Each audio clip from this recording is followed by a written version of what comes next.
Parte 2. A verdade. O caminho simples para a produtividade. Cuidado com como você interpreta o mundo. Ele será o que você interpretar. Eric Heller. Relaxado. Por muitos anos, sofri por viver segundo as mentiras do sucesso. Comecei minha carreira pensando que todas as coisas tinham o mesmo grau de importância. Então, com o intuito de dar conta de tudo, tentei fazer muita coisa de uma vez só.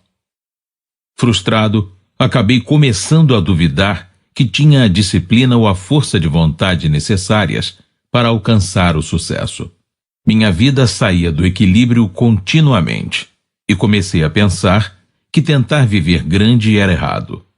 Quem almeja o impossível pode acabar muito chateado. Eu fiquei muito chateado.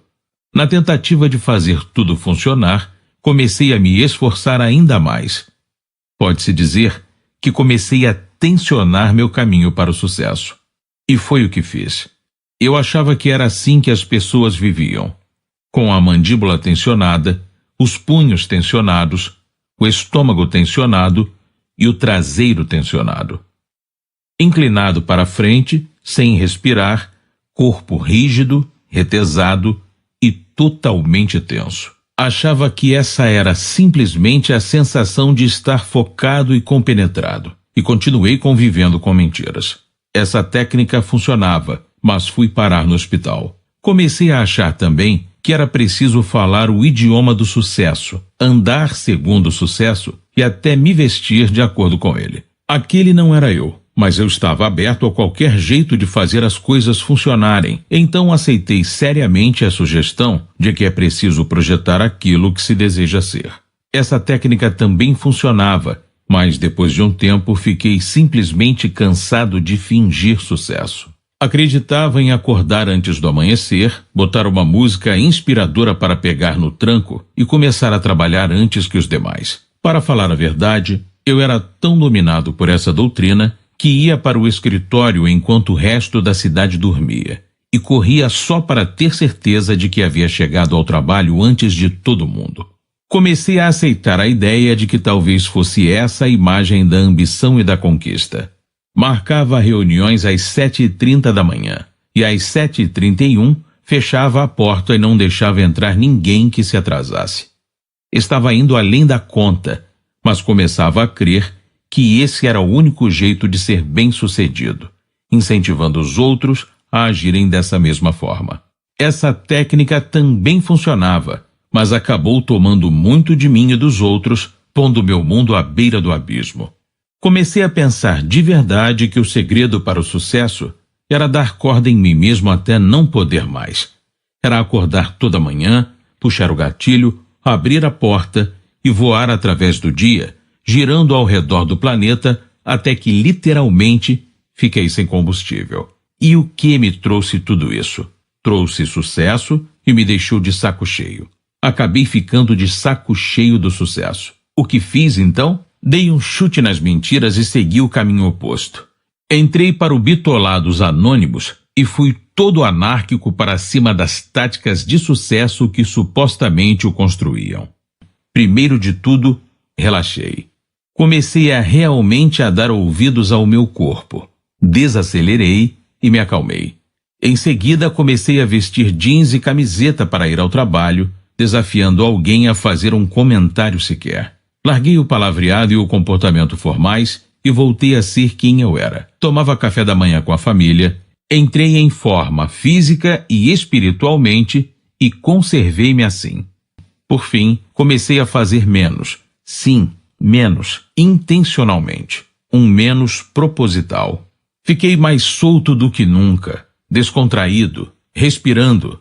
Desafiei os axiomas do sucesso e adivinhem só. Tornei-me mais bem-sucedido do que jamais sonhara ser possível, sentindo-me melhor do que jamais havia me sentido na vida. Foi isto que eu descobri. Pensamos demais, planejamos demais e analisamos demais nossas carreiras, nossos negócios e nossas vidas. Todo esse tempo gasto não é virtuoso nem saudável. Descobri que costumamos dar certo, apesar de boa parte do que fazemos, não por causa disso. Descobri que não podemos controlar o tempo e que a chave para o sucesso não está em todas as coisas que fazemos, mas naquelas que fazemos bem. Aprendi que o sucesso se resume a isto: ser adequado aos momentos da sua vida.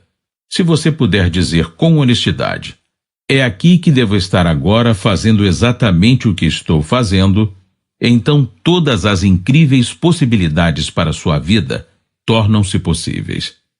E o mais importante, aprendi que a única coisa é a verdade simples por trás dos resultados extraordinários. 10. A questão do foco.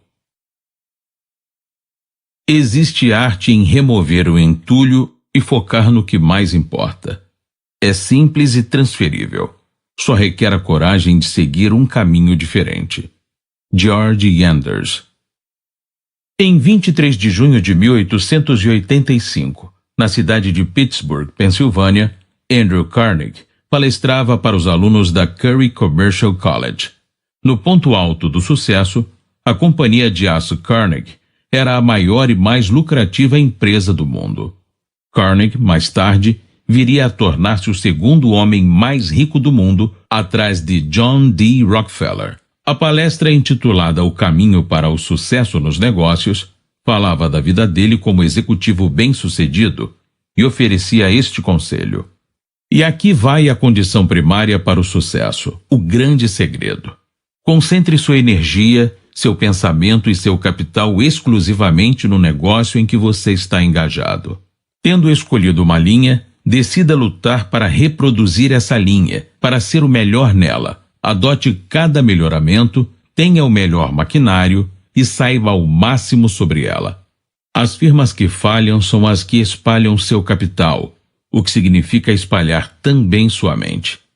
Investem nisso, naquilo ou em outro, aqui, lá, em todo lugar.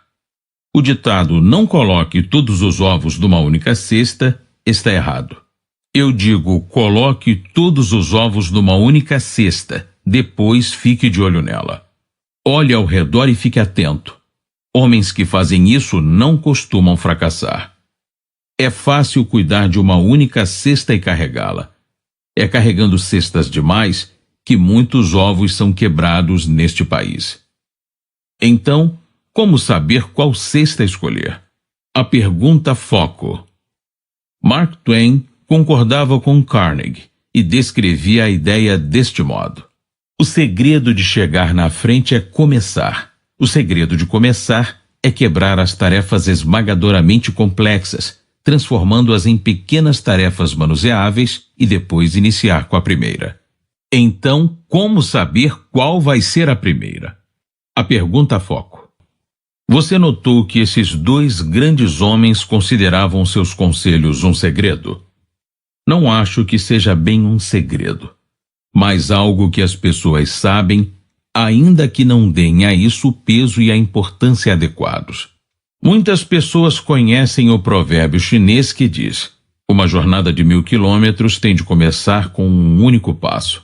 Ninguém para e reflete que, se isso for verdade, então um primeiro passo dado de forma errada levaria a uma jornada que poderia terminar até 2000 quilômetros além de aonde se queria chegar. A pergunta foco ajuda a impedir que seu primeiro passo seja um equívoco. A vida em uma questão. Você deve estar perguntando: para que focar numa questão quando o que realmente desejamos é uma resposta? Simples. As respostas vêm das perguntas, e a qualidade de qualquer resposta é diretamente determinada pela qualidade da questão feita. Faça a pergunta errada e terá a resposta errada. Faça a pergunta certa e terá a resposta certa. Faça a pergunta mais poderosa possível e a resposta pode mudar sua vida. Voltaire escreveu certa vez: julgue um homem por suas perguntas em vez das respostas. Sir Francis Bacon acrescentou: uma questão prudente já é metade do conhecimento. Indira Gandhi concluiu: o poder de questionar é a base de todo o progresso humano. Grandes perguntas são evidentemente o caminho mais rápido para grandes respostas. Qualquer descobridor e inventor começa sua jornada com uma pergunta transformadora. O método científico questiona o universo por meio das hipóteses. O método socrático, que existe há mais de 2000 anos, ensina por intermédio de perguntas e é ainda empregado por educadores desde a Escola de Direito de Harvard até as salas do jardim de infância. Perguntas acionam nosso pensamento crítico. Pesquisas mostram que fazer perguntas aprimora a aprendizagem e a performance em mais de 150%. No fim das contas, é difícil discutir com a escritora Nancy Willard, que escreveu: às vezes, as perguntas são mais importantes que as respostas. Conheci o poder das perguntas quando ainda era um rapaz. Li um poema que me afetou profundamente e levei-o comigo desde então. Meu Salário, por J.B. Rittenhouse. Barganhei com a vida por centavos e a vida não pagava mais que isso. Contudo, implorei ao anoitecer, ao contar meu armário vazio, porque a vida é um chefe justo, que me dá aquilo que requisito. Mas, assim que se estipula o salário, ora, é preciso manter o serviço. Trabalhei feito um condenado, apenas para descobrir, consternado, que quaisquer salários que pedisse a vida, bastante disposta, a vida teria me dado. Os últimos 2 versos merecem respeito. Quaisquer salários que pedisse a vida, bastante disposta a vida teria me dado. Um dos momentos mais fortificantes da minha vida aconteceu quando compreendi que a vida é uma pergunta, e como a vivemos é a resposta. Como elaboramos as perguntas que fazemos a nós mesmos é o que determina as respostas que acabam se tornando nossas vidas. O desafio é que a pergunta certa nem sempre é tão óbvia. A maioria das coisas que queremos não vem com mapa nem manual de instruções, então pode ser difícil enquadrar a pergunta certa. A clareza tem de vir de nós mesmos. Parece que devemos visualizar nossa própria jornada, fazer nossos próprios mapas e criar nossas próprias bússolas. Para conseguir as respostas que procuramos, temos de inventar as perguntas certas, e está mesmo em nossas mãos descobri-las. Então, como se faz isso? Como inventar perguntas incomuns que levem a respostas incomuns? Faça uma pergunta. A pergunta foco. Qualquer pessoa que sonhe com uma vida incomum acaba descobrindo que não há alternativa além de um jeito incomum de vivê-la. A pergunta foco é esse jeito incomum. Num mundo sem manuais de instrução, é a simples fórmula para encontrar respostas excepcionais que levam a resultados extraordinários. Qual é a única coisa que posso fazer, de modo que ao fazê-la, o restante se torne mais fácil ou desnecessário? A pergunta foco é tão ridiculamente simples que seu poder é facilmente negligenciado por qualquer um que não a examine de perto. Mas isso seria um erro. A pergunta foco pode levá-lo a responder não apenas as perguntas top: aonde vou?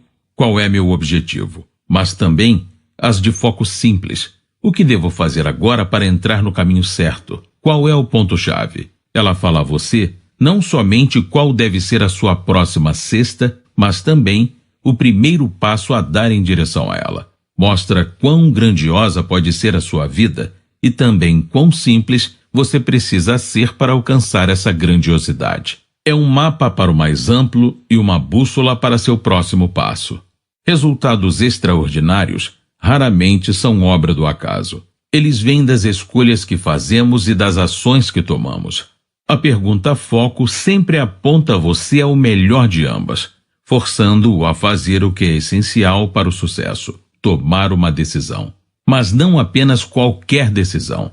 Leva você a tomar a melhor decisão. Ignora o possível e se resume ao que é necessário, ao que importa. Leva você ao primeiro dominó. Para sempre saber qual o seu melhor dia, mês, ano ou a carreira a escolher, você deve fazer sempre a pergunta foco. Faça esta pergunta mais e mais vezes e será forçado a delinear tarefas em ordem de importância. Então você sempre será capaz de ver a prioridade seguinte. O poder dessa técnica está em você se comprometer a concluir uma tarefa antes de outra. Quando você faz a tarefa certa primeiro, constrói primeiro o modo de pensar correto, a habilidade correta e o relacionamento correto. Incrementadas pela pergunta foco, suas ações se tornam uma progressão natural e você constrói coisa certa por cima de coisa certa. Quando isso acontece, você vivencia o poder do efeito dominó. A anatomia da questão. A pergunta foco derruba todas as possíveis questões e as torna uma só. Qual é a única coisa que posso fazer de modo que, ao fazê-la, o restante se torne mais fácil ou desnecessário? Parte 1. Qual é a única coisa que posso fazer? Isso ativa a ação focada. A resposta será uma entre várias. Você é forçado em direção a algo específico. Embora possa considerar diversas opções, você vê logo de cara que é preciso levar essa em especial a sério, porque como ela não há 2, 3, 4 ou mais. Não há como alterar a aposta. Você só pode escolher uma coisa e apenas uma. O final desta parte da frase, posso fazer, é um comando, direcionando você a tomar a atitude que é possível naquele momento. As pessoas costumam querer mudar essa parte para deveria fazer, poderia fazer ou faria, mas essas escolhas são todas bola fora.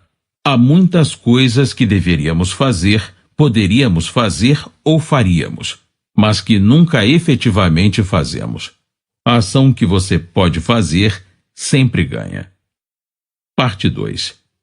De modo que, ao fazê-la, esse trecho delimita um critério que sua resposta tende a acompanhar. É a ponte entre só fazer alguma coisa e fazer alguma coisa para um propósito específico. Aqui está dito que você terá de ir fundo no que faz, porque quando fizer essa única coisa, outra irá acontecer. Parte 3. O restante se torne mais fácil ou desnecessário. Disse Arquimedes: dê-me um ponto de apoio e moverei o mundo. E é exatamente isso que esse último trecho pede a você que encontre. Este é o teste final do ponto de apoio, quando você encontrará o primeiro dominó. Ela diz que, quando você faz essa única coisa, o restante que poderia ser feito para conquistar seu objetivo passa a exigir menos esforço, ou nem é mais necessário. A maioria das pessoas perde muito tempo tentando distinguir a quantidade de coisas que não precisam ser feitas, enquanto poderiam estar fazendo a coisa certa. De fato, esse vestibular procura desentulhar sua vida ao pedir que você coloque lentes de foco. E isso eleva o potencial da resposta para mudar sua vida, estabelecendo um ponto de apoio e evitando distrações. A pergunta foco pede que você encontre o primeiro dominó e concentre-se nele exclusivamente até derrubá-lo. Assim que conseguir, você vai descobrir uma linha de dominós, prontos a cair ou até que já estejam no chão. Boas ideias. 1. Grandes perguntas são o caminho para grandes respostas. A pergunta foco é uma grande pergunta para encontrar uma grande resposta. Ela o ajudará a encontrar o primeiro dominó em seu emprego, seu negócio ou em qualquer outra área em que você queira alcançar resultados extraordinários. 2. A pergunta foco tem duas funções. Ela aparece de duas formas: o que há de mais amplo e foco simples. Uma fala de encontrar a direção certa na vida e a outra de encontrar a atitude certa. 3. A pergunta para o mais amplo: qual é minha única coisa? Use-a para criar uma visão para a sua vida e para dar uma direção para a sua carreira ou empresa. É sua bússola estratégica. É útil também para quando você está pensando em um conhecimento que quer dominar, no que deseja oferecer para outros ou para a sua comunidade e em como quer ser lembrado. Mantenha em perspectiva seus relacionamentos com amigos, família e colegas e suas ações cotidianas em dia. 4. A pergunta do foco simples. Qual é minha única coisa neste momento? Use-a assim que acordar e ao longo do dia. Ela o mantém focado no trabalho mais importante e, sempre que necessário, ajuda-o a encontrar o ponto de apoio ou o primeiro dominó de toda a atividade. A pergunta do foco simples prepara você para a semana de trabalho mais produtiva possível. Funciona também na sua vida pessoal, mantendo-o atento às suas necessidades imediatas mais importantes, assim como as das pessoas mais importantes da sua vida. Resultados extraordinários vêm quando você faz a pergunta foco. É assim que deve planejar seu caminho ao longo da vida pessoal e da profissional, progredindo mais nas atividades realmente importantes. Independentemente de procurar respostas grandes ou pequenas, fazer a pergunta foco é o melhor hábito de sucesso para a sua vida.